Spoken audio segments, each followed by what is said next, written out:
बेहद के बेहद की परम परम परम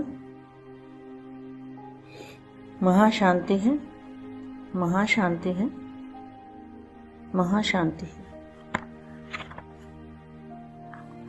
सदा सर्व के स्नेही, सदा सहयोगी और सहज योगी, बाप के कार्य में सहयोगी भी और सहज योगी भी, जिनका बाप से प्यार है, बाप को जानते हैं, बाप को मानते हैं, बाप पर निश्चय है, बाप की पढ़ाई पर निश्चय है, बाप के कार्य पर निश्चय है। ऐसे सदा सहयोगी बन,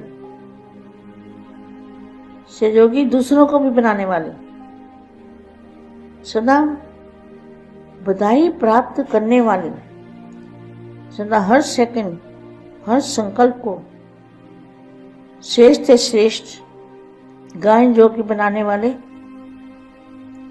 सदा दाता बन सर्व को स्नेह और सहयोग देने वाले। सहयोग क्या देना है? बाप का परिचय देना है, बाप का संदेश देना है। ऐसे श्रेष्ठ महान भाग्यवान विश्व सेवाधारी आत्मा को बेहद की सेवाधारी माँ का दिल से जात प्यार और नमस्ते। आज की सुबह विशेष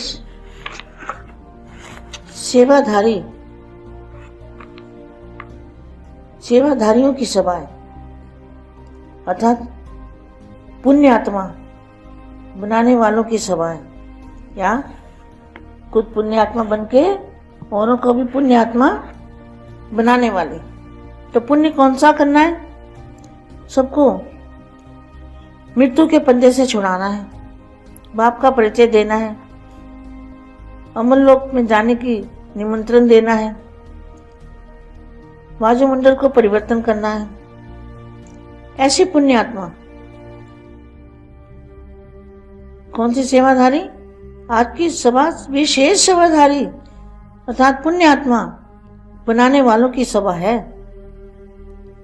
गीता पाठशाला खोलना अर्थात पुण्य आत्मा बनना। तो कौन पुण्य आत्मा बनते हैं? जो घर गृहस्थ में रहते हैं। गीता पाठशाला किसको कहते हैं? जो अपने घर में परिवार में रह के गीता पाठशाला खोलते हैं, उनको कहते हैं पुण्य आत्मा। गीता पाठशाला खोलना अर्थात पुण्य आत्मा बनना सबसे बड़े से बड़ा पुण्य हर आत्मा को सदा के लिए अर्थात पापों से मुक्त करना, यही पुण्य है। क्या? बाप का परिचय देके, बेहद के दादाजी का परिचय देके फिर क्या करना है? उनको विधि बतानी है कि कैसे अपने विक्रम विनाश कर सकते हो। तो यही पुण्य है। नाम बहुत अच्छा है, गीता पाठशाला। तो गीता पाठशाला वाले अर्थात सदा स्वयं गीता का पाठ पढ़ने वाले और पढ़ाने वाले। गीता ज्ञान का पहला पाठ अशरीरी आत्मा बनो। बापू जी ने क्या कहा है?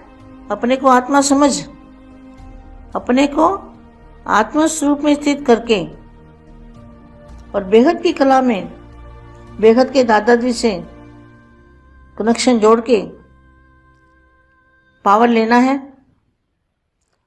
उस पावर से आपके संकल्प सिद्ध होंगे। अशरीरी आत्मा बनो और अंतिम पाठ नष्ट वहां समृद्धि स्वरूप बनो। तो यह पहला पाठ है विधि और अंतिम पाठ है विधि से सिद्धि। विधि से प्राप्ति होगी, विधि से परिवर्तन होगा, विधि से शक्तियां आएगी।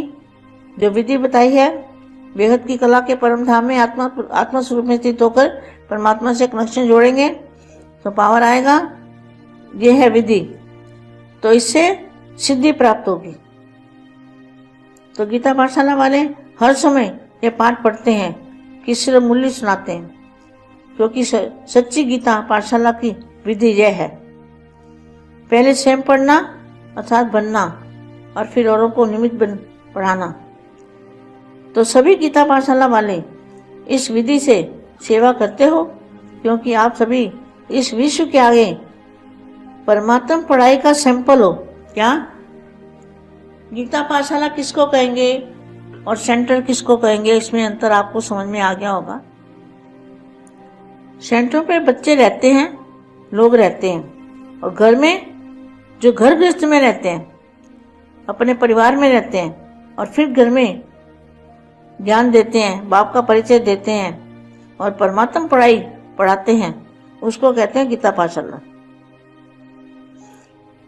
किसी को रखते नहीं है, पढ़ाई पढ़ाओ और अपने अपने घर को संभालो, इसको कहते हैं गीता पाठशाला। जैसे कीचड़ में कमल समान, ऐसा जीवन, क्योंकि आप सभी इस विश्व के आगे परमात्म पढ़ाई का सैंपल हो, तो सैंपल का महत्व होगा। सैंपल का महत्व होता है, सैंपल अनेक आत्माओं को ऐसी बनने की प्रेरणा देता है। तो गीता पाठशाला वालों के ऊपर बड़ी जिम्मेवारी है। अगर जरा भी सैंपल बनने में कभी कमी दिखाई दे तो अनेक आत्माओं के भाग्य बनाने के बजाय भाग्य बनाने से वंचित करने के निमित्त बन जाएंगे, क्योंकि देखने वाले सुनने वाले साकार रूप में आप निमित्त आत्माओं को देखते हैं। तो गीता पाठशाला किसको कहेंगे? जो भी अपने घर में दूसरों को ज्ञान देते हैं, दूसरों का कल्याण करते हैं, दूसरों को रात की विधि बताते हैं, बाप से कनेक्शन जुड़वाते हैं, बाप का संदेश देते हैं, परमात्मा की पढ़ाई पढ़ाते हैं, उसी जगह को कहेंगे गीता पाठशाला, जहाँ सच्चा ज्ञान दिया जाता है। कोई भी घर में हो, जहाँ भी सच्चा ज्ञान बाप का परिचय मिलता है, उसी को गीता पाठशाला समझो। बाप तो गुप्त है ना, क्या बाप को कोई जानता नहीं? थोड़े से बच्चे ही जानते हैं, मुट्ठी भर आत्मा ही बाप को जानते हैं। तो बाप तो गुप्त है ना, तो कौन सा बाप गुप्त है? इसलिए ऐसा श्रेष्ठ कर्म सदा करके दिखाओ जो आपके श्रेष्ठ कर्मों को देख अनेक आत्माओं के श्रेष्ठ कर्मों के भाग्य की रेखा श्रेष्ठ बना सको। तो एक तो अपने को सदा सैंपल समझना, और दूसरा सदा अपना सिंबल याद रखना। आपका सिंबल क्या है? कौन सा सिंबल है? कमल पुष्प समान। कीचड़ में रह के और फिर कमल समान, जरा भी कीचड़ का लेप छेप ना लगे। कमल बनो और अमल करो। कमल बनने का साधन ही है अमल करना। अगर अमल नहीं करते तो कमल नहीं बन सकते। इसलिए सैंपल है और कमल पुष्प समान, और कमल पुष्प का सिंबल सदा बुद्धि में रखो। बेहद के बेहद की परम परम परम महाशांति है, महाशांति है, महाशांति।